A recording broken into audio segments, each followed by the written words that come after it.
네, 안녕하세요. 토큰포스트입니다. 2025년 9월 25일, 오늘도 여러분과 함께 암호화폐 시장의 중요한 소식들, 그리고 그 의미를 좀 깊이 파헤쳐 보겠습니다. 꼭 알아야 할 핵심 정보들만 뽑아서 정리해 드릴 테니까요. 오늘 저희와 함께 시장의 맥락을 한번 짚어보시죠. 자, 그럼 먼저 시장 전반적인 상황부터 좀 볼까요? 오늘 오후 들어서면서 시장이 전반적으로 좀 가라앉는 분위기인 것 같아요.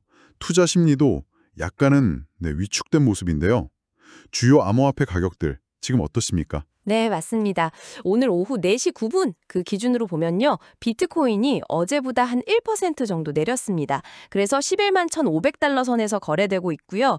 원화로는 이게 1억 5,630만 원 정도 수준입니다. 근데 이더리움은 하락폭이 좀 더 커요. 이더리움이 더 많이 내렸군요. 네, 약 4.4%나 내렸습니다. 그래서 3,998달러, 원화로는 약 560만 원 정도인데요. 이게 그 4,000달러 선이 깨졌다는 게 좀 눈에 띄는 부분이죠. 네, 4,000달러 선이 깨졌군요. 이더리움 투자하시는 분들은 조금 신경 쓰이시겠어요? 다른 주요 알트코인들은 어떻습니까? 거기도 좀 비슷한가요? 네, 뭐 전반적으로 하락세를 피하지는 못했습니다. 리플, XRP 같은 경우는 한 0.4% 정도 소폭 하락했고요. 솔라나, SOL도 약 3.5% 하락하는 등 뭐 대부분의 상위권 알트코인들이 같이 좀 내려가는 모습을 보이고 있습니다. 그렇군요. 그럼 시장 전체적인 지표들, 뭐 시가총액이라든지 거래량은 어떤 변화가 있었나요? 전체 암호화폐 시가총액은 약 3조 8,190억 달러 정도로 집계가 됐고요. 24시간 거래량은 약 1,684억 달러 수준입니다. 여기서 조금 흥미로운 점은 비트코인 도미넌스 있잖아요. 네네, 비중이요. 네, 전체 시총에서 비트코인이 차지하는 비중인데 이게 58.2%로 오히려 소폭 상승했어요. 반면에 이더리움 도미넌스는 12.64%로 약간 감소했습니다. 그럼 뭐랄까, 비트코인 쪽으로 자금이 아주 약간이나마 쏠렸다. 이렇게 볼 수도 있겠네요. 혹시 또 다른 특징적인 점은 없었나요? 디파이 시장 전체 시가총액은 좀 줄었는데요. 반대로 스테이블 코인 거래량은 오히려 늘어났어요. 그건 좀 의외네요. 네, 그쵸. 이건 아마 시장 참여자들이 변동성을 좀 피해서 일단 달러 연동 스테이블 코인으로 자금을 옮겨두고 관망하려는 심리가 아닌가, 네, 그렇게 보입니다. 파생상품 시장 거래량도 어제보단 10% 정도 줄어든 걸 보면 전반적으로 좀 위험 회피 성향이 강해진 하루였다, 이렇게 정리할 수 있겠습니다. 네, 시장이 전반적으로 좀 숨고르기를 하는 가운데 규제 쪽에서 상당히 중요한 소식이 나왔습니다. 미국 국세청 IRS가 암호화폐 거래에 대한 정보 보고를 의무화하려는 움직임에 보이고 있다고요?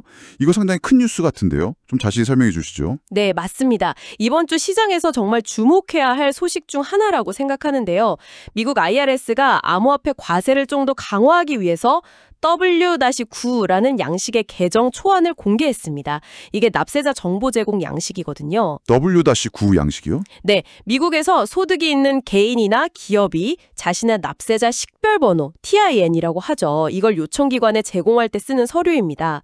이번 개정안의 핵심은 뭐냐면 암호화폐 브로커들, 그러니까 거래소나 다른 중개기관들한테 고객의 암호화폐 거래 관련 세부 정보를 의무적으로 수집하고 IRS에 보고하도록 하는 겁니다. 의무적으로요? 네.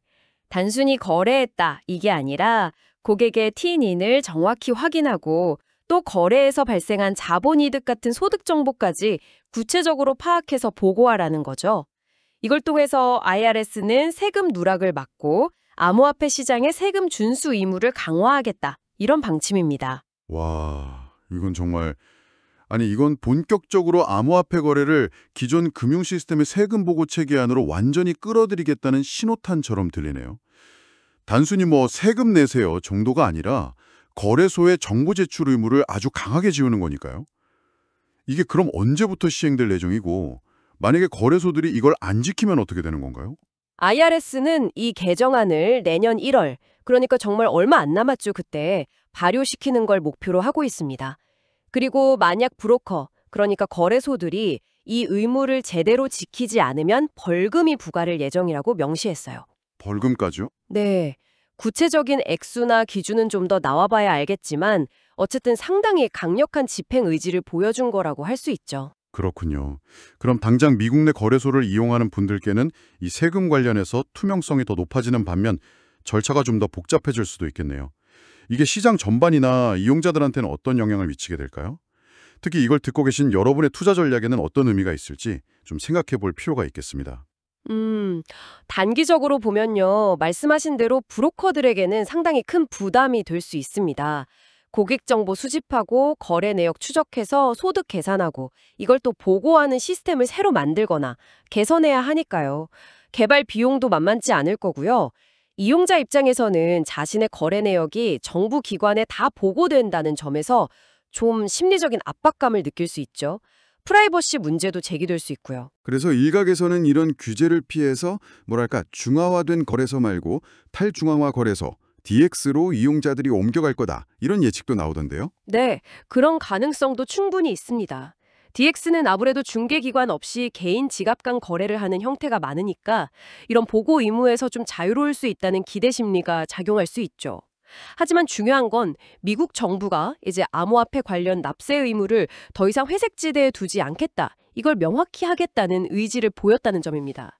설령 DX로 옮겨가더라도 미국 시민이라면 자진신고 의무는 여전히 남아있는 거거든요. 아, 그렇죠. 신고 의무 자체가 사라지는 건 아니니까요. 네.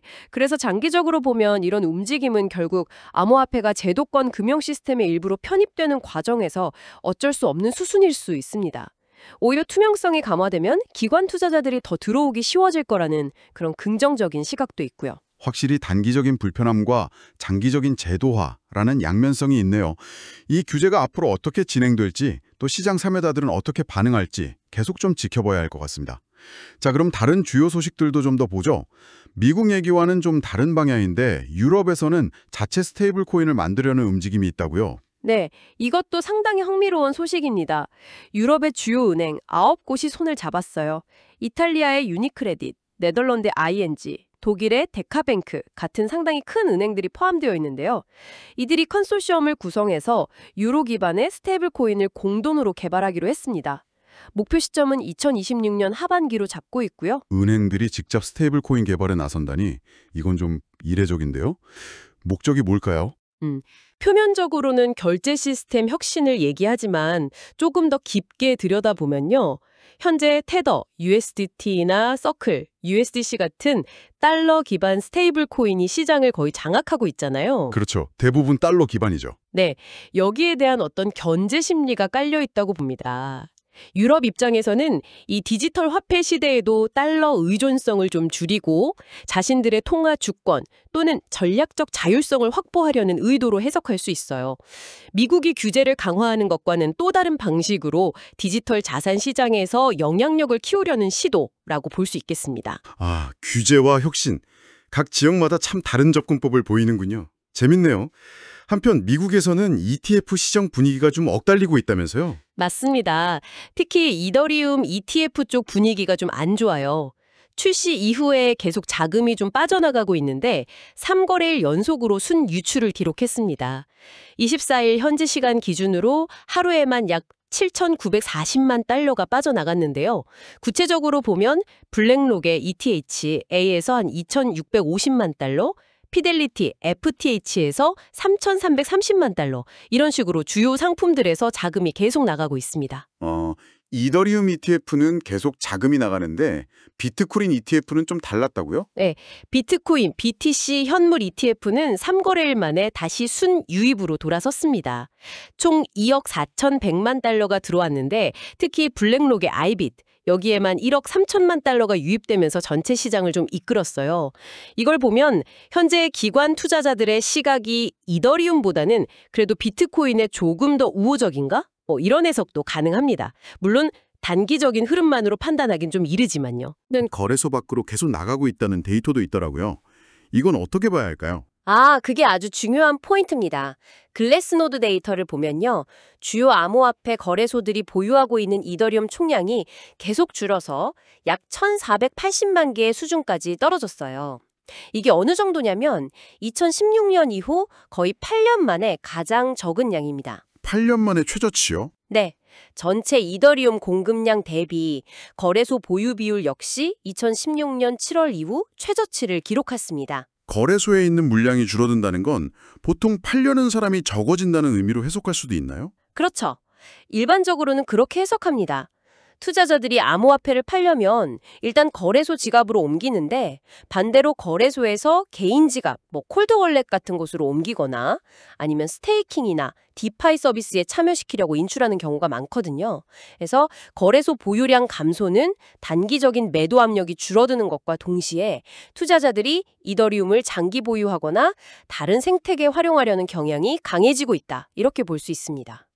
이게 아까 말씀드린 ETF 자금 유출과는 정반대되는 시그널이라서 시장 참여자들 입장에서는 좀 혼란스러울 수도 있겠네요. 이걸 듣는 당신이라면 이 상반된 신호 속에서 어떤 의미를 찾으시겠어요? 정말 흥미로운 지점이네요. 기관들의 단기적인 움직임과 개인 투자자들의 장기 보유 전략이 좀 엇갈리는 모습 같기도 하고요. 계속해서 생태계 소식들도 좀 살펴보죠. 블록체인 기업들의 새로운 파트너십 소식들도 있군요. 네, 여러 협력 소식들이 있었습니다. 먼저 레이어 1 플랫폼인 SUI가 2건의 파트너십을 발표했는데요. 하나는 AI 스마트 반지 개발사인 쿠디스와 협력해서 블록체인 기반의 헬스케어 데이터 관리 모드를 만들겠다는 것이고요. 다른 하나는 국내 테이블 오더 플랫폼인 티오더와 협력해서 원화 기반 스테이블 코인 결제 시스템을 도입하겠다는 내용입니다. 또 USDC 발행사로 유명한 서클은 NFT 구매 같은 걸 좀 쉽게 해주는 크로스민트와 파트너십을 맺고 USDC 지원을 더 확대한다고 밝혔습니다. 수의 사례처럼 블록체인이 헬스케어나 결제 같은 실생활 영역에 계속 접목되려는 시도가 이어지는군요. 이번에는 거시경제와의 관계를 좀 볼까요? 비트코인이 최근에 글로벌 통화량 증가세와는 좀 다른 길을 걷고 있다, 이런 분석이 나왔다고요? 네, 비트코인 수택 서비스 등을 제공하는 테이아, 네아의 분석가 조 컨솔티가 내놓은 분석인데요. 그 분석에 따르면 지난 5월 이후에 비트코인 가격 움직임이 글로벌 광의통화 M2라고 하죠. 시중에 풀린 돈의 양인데 이 M2 증가세와 약 70일 정도 시차를 두고 동조화되던 기존 패턴에서 벗어나서 디커플링, 즉 탈동조화 상태에 들어섰다고 합니다. M2가 늘면 보통 자산 가격이 오르는 경향이 있는데 비트코인은 그 연결고리가 약해졌다는 거군요. 다른 자산은 어떤가요? 금 같은 경우는요? 그게 흥미로운데요. 금 가격은 여전히 M2 증가세와 상당히 높은 연동성을 보이고 있다고 합니다.